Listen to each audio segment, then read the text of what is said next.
Jake, after 17 years, we're eliminating your position, my boss said flatly. Clean out your desk by end of day. My name's Jake Wilson, 54 years old, and until that Monday morning, senior systems analyst at Meridian Technologies in Columbus, Ohio.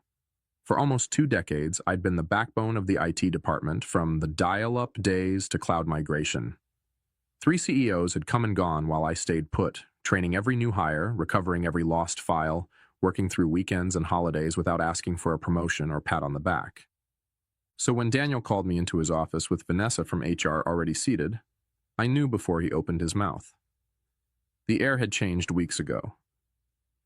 I understand completely, I said, nodding once. I walked out without another word. No anger, no pleading.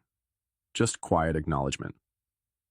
Back at my desk, I watched younger employees glance my way, then quickly looked down at their screens.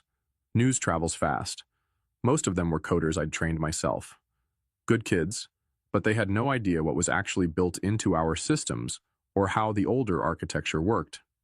None of them could navigate the custom software I'd written or the admin credentials buried 3 layers deep in every system. I began packing my personal items methodically. Family photo. Coffee mug my son made in high school. The small cactus that somehow survived 17 years under fluorescent lighting. Bethany from marketing stopped by, her face tight with concern. Jake, I just heard. This is ridiculous. You practically built this place. I shrugged.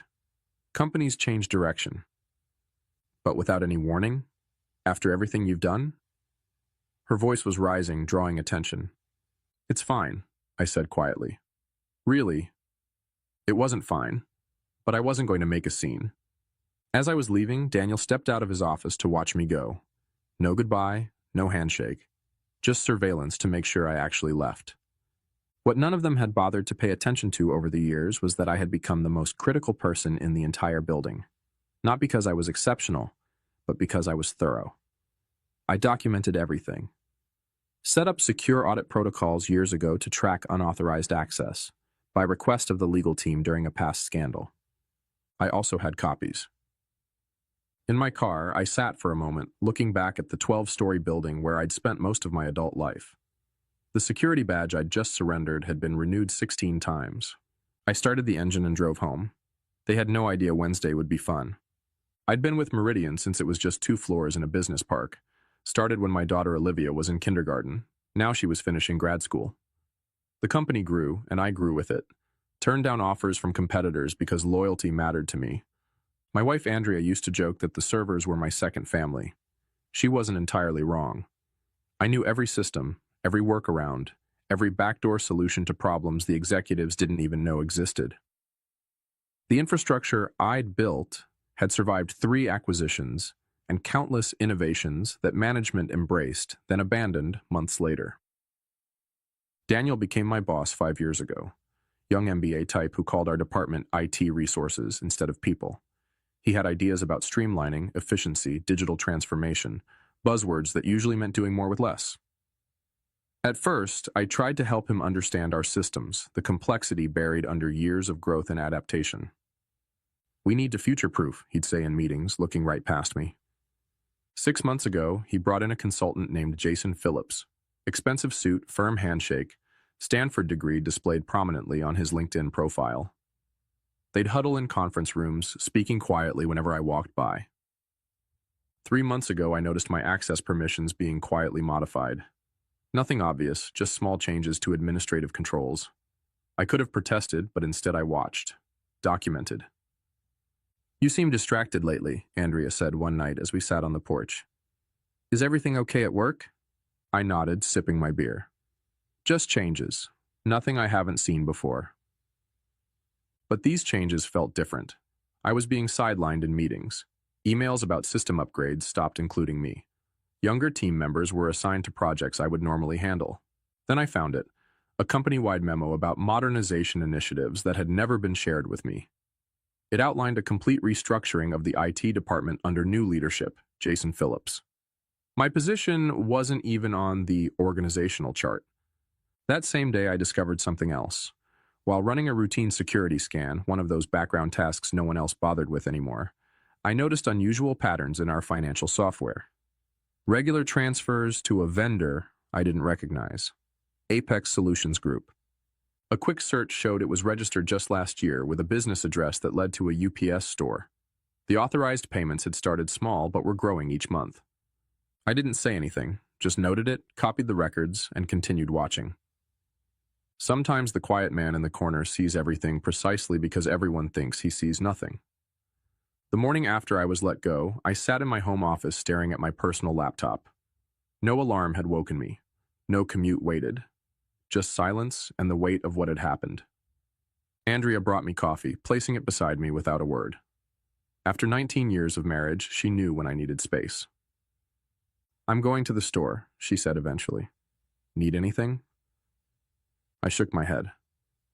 After she left, I unlocked the bottom drawer of my desk and pulled out a flash drive, one of several I kept secure. Company policy strictly prohibited removing data, but years ago, when the legal team needed an audit system for tracking potential insider threats, I'd been clear about needing off-site backups.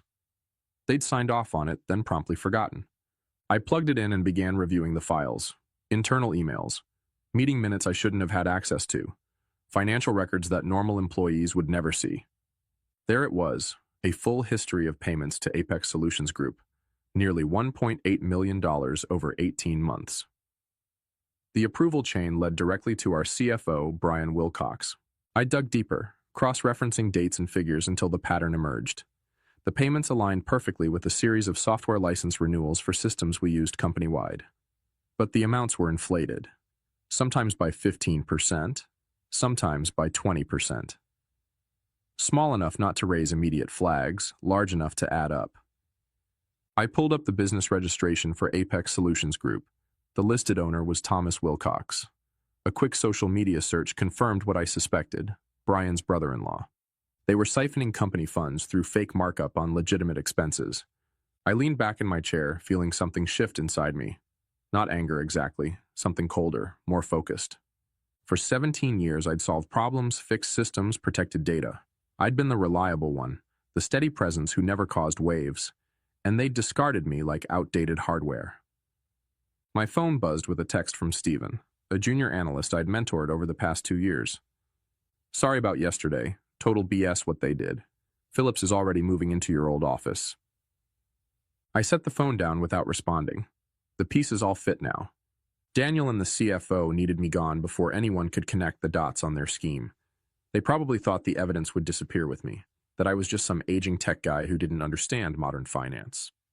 I opened my email and began drafting a message to the board of directors, then stopped, finger hovering over the send button. Too direct, too easy to dismiss as the bitter accusations of a fired employee. I needed leverage, precision, a way to expose the fraud that couldn't be ignored or covered up. I deleted the draft and started making plans. Tomorrow was Wednesday, board meeting day. Quarterly financials would be presented. Bonuses would be approved. Perfect timing. I closed the laptop and walked to the living room window, looking out at the neighborhood where we'd raised our kids and built our life. For the first time since yesterday, I smiled. Wednesday morning, I sat in my car across the street from Meridian's headquarters, watching employees stream through the revolving doors. In the passenger seat was my laptop, logged into an email account I'd created years ago for security testing, one that appeared to come from an internal company domain but wasn't tracked in the main directory. At exactly 9:15 a.m., I sent my first move, an email to Daniel with the subject line, "Financial irregularities, urgent review needed," and a basic summary of what I'd found regarding the Apex payments. I included just enough detail to be credible, but kept the brother-in-law connection out of it. If Daniel was involved, he'd panic. If he wasn't, he'd investigate. Either way, I'd learn something. By 9:45, my phone rang. Daniel's number. I let it go to voicemail. His message was terse. "Jake, we need to discuss your email immediately. Call me back." I didn't. Instead, I drove to a coffee shop, set up my laptop, and waited. At 10:30, another email appeared, this one from Vanessa in HR. "Mr. Wilson, we've received concerning communication from you that potentially violates your separation agreement. Please cease all contact with Meridian employees and remember your confidentiality obligations. Any further communications may result in legal action." So that's how they were playing it. Threaten, dismiss, isolate. I hadn't signed any separation agreement. At noon, I drove to my bank and accessed my safe deposit box. Inside was another backup, older, but with critical information I hadn't included on my regular drives. Among the files were original security protocols I'd designed, including documentation of who had access to what systems and when changes were made. According to these records, Brian Wilcox had personally requested expanded access to the financial approval systems 18 months ago, right when the Apex payments began. Back home, I found 3 more missed calls: Daniel, Vanessa, and now Jason Phillips. I hadn't expected him to get involved so quickly. Interesting. I checked my personal email to find a message from Steven, marked urgent. Jake, they're saying you sent some crazy email about financial fraud. Phillips called an emergency meeting. Everyone's talking. They're pulling your access to everything, even historical stuff we need to do our jobs. What's going on? Poor kid, caught in the crossfire. I sent a brief reply. Don't get involved, Steven.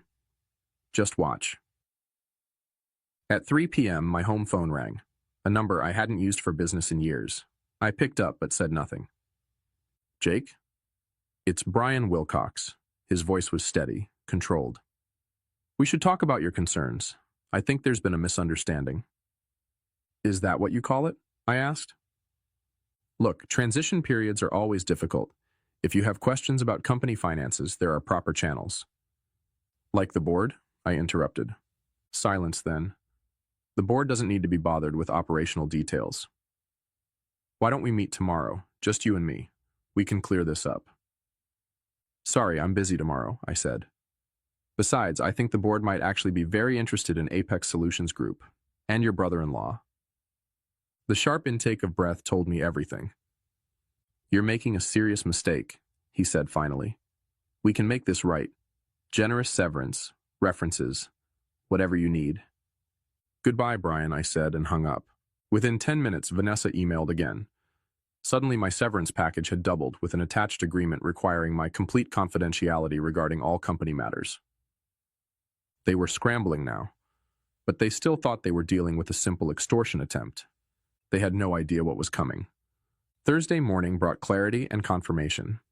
I'd spent the night combing through years of data, connecting dots I'd previously overlooked. The Apex scheme wasn't Brian's first creative accounting project. 3 years ago, shortly after he became CFO, another pattern emerged. Consulting fees to a firm called Lakeside Business Solutions. Different name, same game. Inflated invoices for services partially or never rendered. I traced the registration for Lakeside. This one led to Patricia Wilcox, Brian's wife. The woman was apparently CEO of a company that had no website, no employees, and a virtual office address. But the bigger revelation came when I dug into email archives. Daniel hadn't just been aware of these arrangements, he'd helped facilitate them. In exchange, his department received budget increases while others faced cuts. He'd been brought in specifically because the previous director had started asking questions about IT expenditures. Even Jason Phillips was connected. His consulting firm had been hired through an unusual process that bypassed normal procurement channels. His real role wasn't modernizing IT, it was eliminating the one person who might notice the financial patterns. Me. The scheme was elegant in its simplicity. Create legitimate-seeming vendors, approve inflated payments, and split the difference. Since actual services were being provided, just at marked-up rates, auditors scanning for completely fraudulent charges would miss it. Over 3 years, they'd diverted nearly $4.3 million. I gathered everything into a comprehensive report, spreadsheets showing the pattern of increases, business registrations linking the companies to Brian's family, email exchanges showing Daniel's knowledge and participation. Then I did something they wouldn't expect. I contacted Robert Chen, a board member I'd worked with years ago during a security implementation. He was semi-retired now, but still attended quarterly meetings. Jake Wilson, he said, answering on the second ring. Long time. Heard you left Meridian. Not by choice, I replied. Robert, I need 15 minutes of your time. It's important. Silence then. This about why Brian and Daniel have been huddled together looking stressed. Board meeting was tense yesterday. Probably, he chuckled. Always figured you knew where the bodies were buried. Where can we meet? An hour later, we sat in a park 3 miles from headquarters. I handed him a sealed envelope containing a printed summary and a flash drive. "That's everything," I said. "Dates, amounts, connections. I'm not looking for my job back. I'm not looking for money. I just want the right people to know." Robert studied me. "Why come to me?" "Because you actually read audit reports. I've watched you in meetings. You ask questions." He nodded slowly. "There's an emergency board session tomorrow. Finance committee review. Convenient timing." "Jake," he said, pocketing the envelope, "if this checks out, there will be serious consequences." "I'm counting on it." As I walked back to my car, my phone buzzed with a text from Andrea. "Someone named Jason Phillips came by the house looking for you. Said it was urgent. I told him you were out." They were getting desperate. Good. That afternoon, I received job offers from 2 competing firms, both for positions well above my previous role, both offering substantial signing bonuses. Word had gotten around about my sudden availability. I ignored them for now. This wasn't about finding another job. It was about finishing what they had started. That night, using credentials that should have been revoked but weren't, sloppy IT transition, Jason, I accessed the company's email server one last time and scheduled a message to be delivered to every board member at 8 a.m. tomorrow. "Before you approve Q 2 bonuses, read this." Attached was my full report. Friday morning dawned clear and bright. I sat on my porch with coffee, watching the neighborhood wake up. No alarm clock, no commute. Just waiting. At precisely 8 a.m., my scheduled email delivered its payload to the board members. By 8:17, my phone began to ring. Numbers I didn't recognize, likely board members' assistants scrambling to reach me. I let them all go to voicemail. At 9 a.m., the Emergency Finance Committee meeting would begin. Robert Chen would be there with my documentation in hand, watching reactions as my email was discovered and discussed. At 9:32, Stephen texted, "Police are here. Wilcox and Daniel being questioned in conference rooms. Phillips looking sick. What did you do?" I didn't respond. The wheels were turning exactly as I'd anticipated. By 10 a.m., Meridian's general counsel called. Unlike the others, I answered this one. "Mr. Wilson, this is Patricia Graves from Legal. We need you to come in immediately to discuss information you've provided to the board." "I'm available by phone," I replied. "This really requires an in-person discussion." "No, it doesn't," I interrupted calmly. "Everything I know is in that report. Everything I have is already backed up in multiple secure locations. If anything happens to me or my family, additional copies go to the SEC, IRS, and 3 news outlets." Silence. "Mr. Wilson," she finally said, her voice carefully measured, "the board is taking this extremely seriously. They've already placed several executives on administrative leave pending investigation. They would appreciate your cooperation." "I've cooperated fully by providing complete documentation. My part is done." After she hung up, I drove to a diner 20 miles outside Columbus. No sense being easily found today. Over lunch, news began breaking on local business sites. Meridian Technologies executives under investigation for financial irregularities. No names yet, but that would come.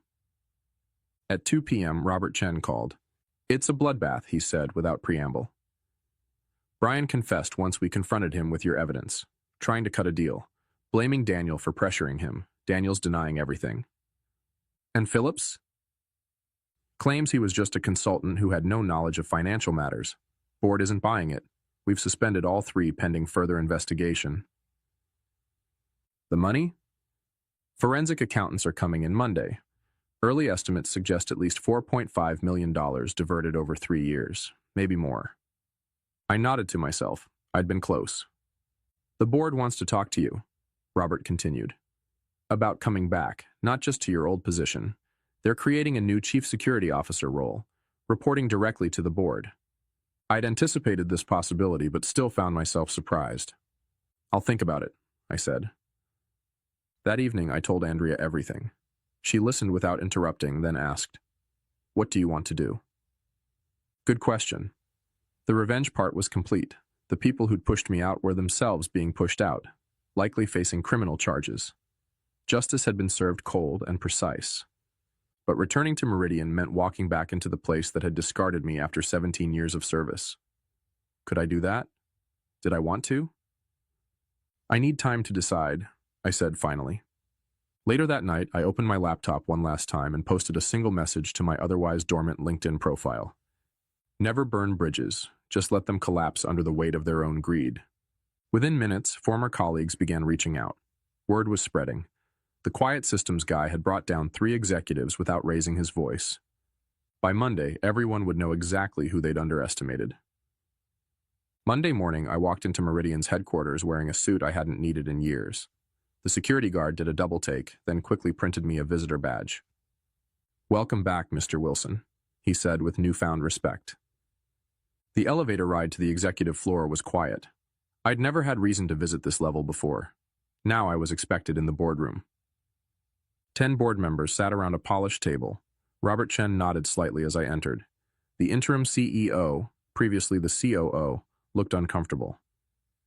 "Mr. Wilson," she began, "thank you for coming. The situation you've brought to light is unprecedented." I remained silent. "The full extent of the fraud appears worse than initially reported," she continued. "The forensic team has identified nearly $5.2 million in diverted funds. Criminal charges are being prepared." Still, I waited. Robert cleared his throat.